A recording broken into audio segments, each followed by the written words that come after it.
এই পশ্চিম বাংলাটা কারোর বাবার ঐতিক সম্পত্তি না। আমরা বাংলাতে ভোট দেবো আর আন্দোলন করব দিল্লিতে, কখনোই না।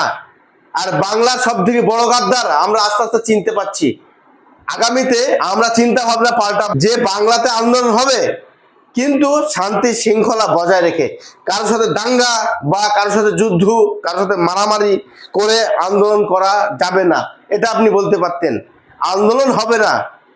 আমার যদি ব্যক্তিগত স্বার্থে যদি আঘাত লাগে অবশ্যই আন্দোলন হবে, তাতে আমাদের যান যদি থাকে থাকবে, যান যদি না থাকে না থাকবে। এখানে আমি ভোট দেবো আর আমি রাজ্যের বাইরে যাব আন্দোলন করতে?